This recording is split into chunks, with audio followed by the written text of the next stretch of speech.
Okay, so I've had the new M4 iPad Pro for a little bit longer now, and I'm pretty sure I can do everything on here that I would normally do on my MacBook. So today, that's going to be the challenge. I'm going to use this for absolutely everything I would normally do creatively to see how I get on. So let's get right into it. I live in a pretty small town and I often feel really envious of people that live in larger cities, but sometimes it's really good to remind myself that things are really nice here, and I'm starting off today in one of those really nice places. This is a skate shop which is also a cafe, and I used to come here loads when I was a kid to browse all the skatewares and things like that, but now it's just nicer to come as an adult to do some work in. It's me! I'm starting my morning pretty much the same way I start any morning, and that's with a bunch of admin stuff. So that's usually replying to sponsors in emails, checking over my to-do list, which I usually make the night before, and then also checking my Notion. I use Notion for basically everything, so it's good to check this to make sure I'm on track with everything that I'd like to do. And doing all this with the new keyboard that Apple made for the M4 iPad Pro really is wonderful. It's a great overall upgrade, and having the function row is really handy. And to be honest, having the larger trackpad has been my favourite thing. It just makes browsing the iPad so much easier.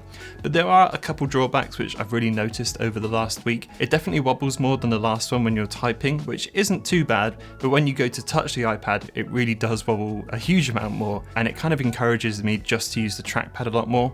It's no big deal, but it is a bit of a shame. And if you do put this on your lap, then the whole thing kind of tilts forward like it wants to roll off your legs, which honestly isn't ideal, but once you put your palms down on the keyboard, a lot of that does go away. But yeah, this is a great new keyboard. The only caveat is it's not as balanced as it used to be. The other app I really wanted to get into a bit more this year was Freeform, and I'm using that today to plan a photo shoot I've got later.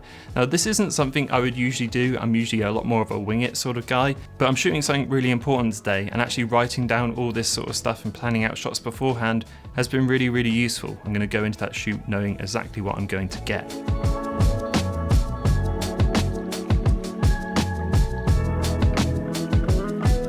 After getting to the studio, I'll put my iPad on the side with Freeform open with all the plans, and then get to work taking the photos. When taking photos, I often set up a huge scene to work with and then take loads of photos from loads of different angles. So I do that, and I think I'm pretty happy with how they're turning out as well.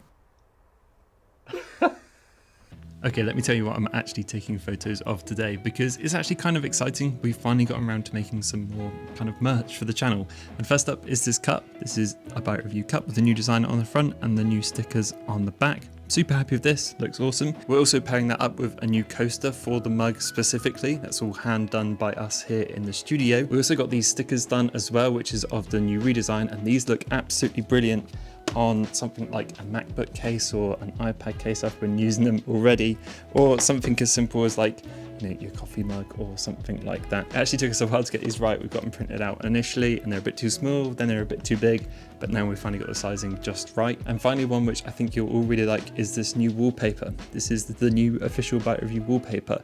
And yeah, it looks awesome. And this will all be out by the time that you're watching this video, so I'll link it all below if you do fancy checking it out. After taking a huge amount of photos, I'm gonna edit all of these on the iPad. And I still think Lightroom is like the gold standard of a really good cross-platform app. It's fantastic on iPad, and it feels like crazy natural to just use it to interact with your photos and apply edits with your finger or with the pencil or anything like that. But it also works really well on Mac too, and because it's all backed up to the cloud, I could just access these photos wherever. And not to mention, having these photos on the tandem OLED display is just a really wonderful way to edit. It's honestly one of my favorite things to do on iPad. I'll spend a little bit of time getting these sorted out before showing Rachel. And to do this, I'm actually going to take my iPad over to my Mac Studio monitor, plug it in, and then use the full screen experience there to show off the photos. I'll then show the photos to Rachel to make sure she likes them, and luckily she absolutely loves them.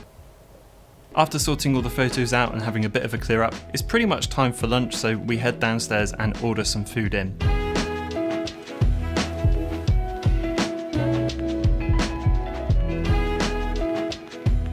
Over lunch, we talk about how we're going to release all of the new merch and how it's going to look nice on the website and all those sorts of things. I also decided to crack a little bit more admin that's come in over the day. I also wanted to edit some Instagram Reels as well, so I'm going to open up Final Cut and get that sorted as well. Okay, so I've been using Final Cut on the iPad to edit all of my short form content, and I thought that was something I thought this would be perfect for. But as far as I can tell, there's no way of actually setting an in and out point. So I'm having to export the entire timeline and then use the Photos app to cut it into pieces, because I always have all my short form in little pieces and I can't seem to export each one, which is really, really frustrating. I was hoping that Final Cut would be perfect for that on here, but it's not. I do love Final Cut on here. I think it's really, really good, but it really is missing some of those key features, which makes it a bit more tricky to use, especially someone like me who's coming from the Mac version. But yeah, that's a shame. If anyone knows how to do it, set those in and out points, which seems so simple, then please let me know. But yeah, anyway, for now, not so good. After having some lunch, I decided to head home because there's some other little things that I really wanted to try out on the iPad today.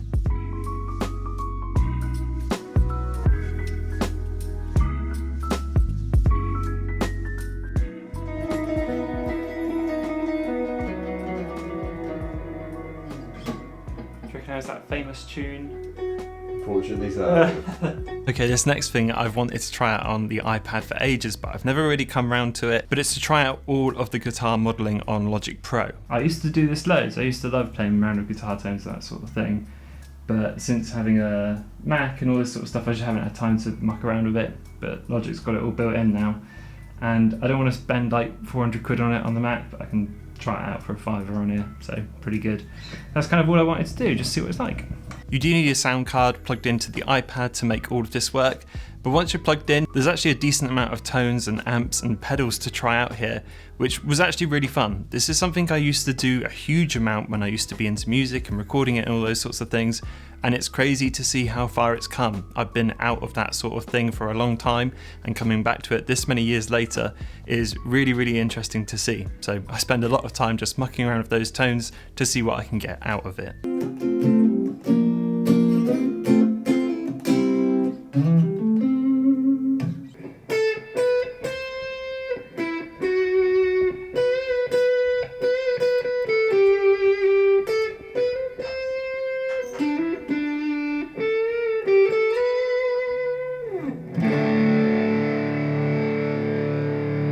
After upsetting the neighbours and insulting anybody that's good at guitar, I decided it's time to put it down, and then it's time to open Freeform again. I've had this silly idea for a long time about an app that I'd really like to make at some point in the future, and one of the things I often think about being a creator is what comes after YouTube or what comes after then.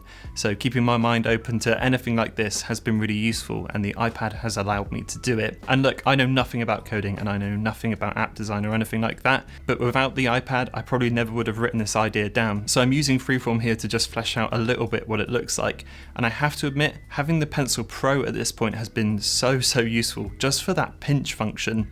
Pinching has allowed me to switch to different tools and to undo things really easily, and it's definitely been my new favourite tool on the iPad by a really long shot, so I've really enjoyed doing that too. I found the iPad has let me jump into kind of ideas and thoughts a lot quicker than a MacBook would, which is one of the definite benefits about it. It has a much more kind of instantaneous feeling than a MacBook would, which has been really nice. I continue messing around with these ideas and the guitar modelling until around 5 when it's time to make some food.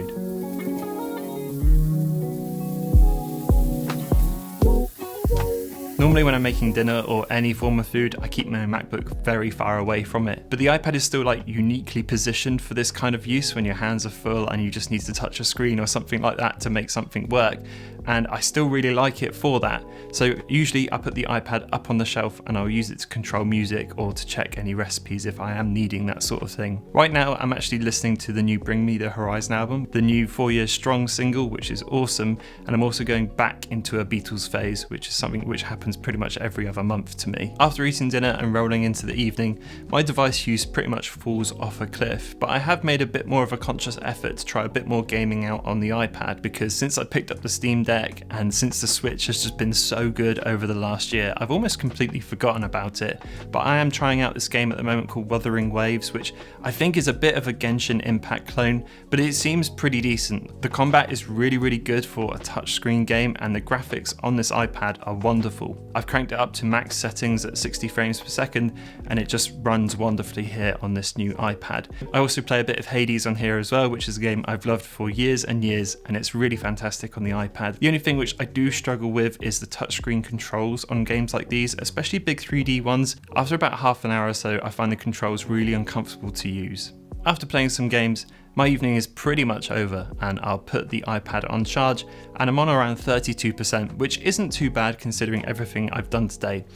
So there's a full day on the new M4 iPad Pro as my main computer.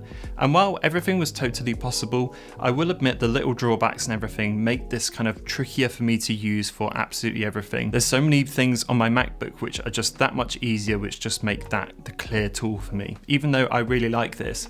And some of the benefits of the iPad have been really nice. The fact that I can jump into things instantly and use the pencil and play games and things like that has been good for some kind of creativity which I normally wouldn't have on the MacBook, so I have really enjoyed that. And it's given me loads more thoughts and feelings about the iPad as a whole and where it's positioned and where I think it's going to go in the future. So I'll definitely make a video on that, so make sure you're subscribed. But that's about it. I hope you enjoyed the video. If you did, pop a like, hit the subscribe button, that'd be awesome. And if you're using the M4 iPad Pro as your main device and not a MacBook or anything like that, I'd love to know what you use it for, so leave it in the comments below. Always love to see what you have to say.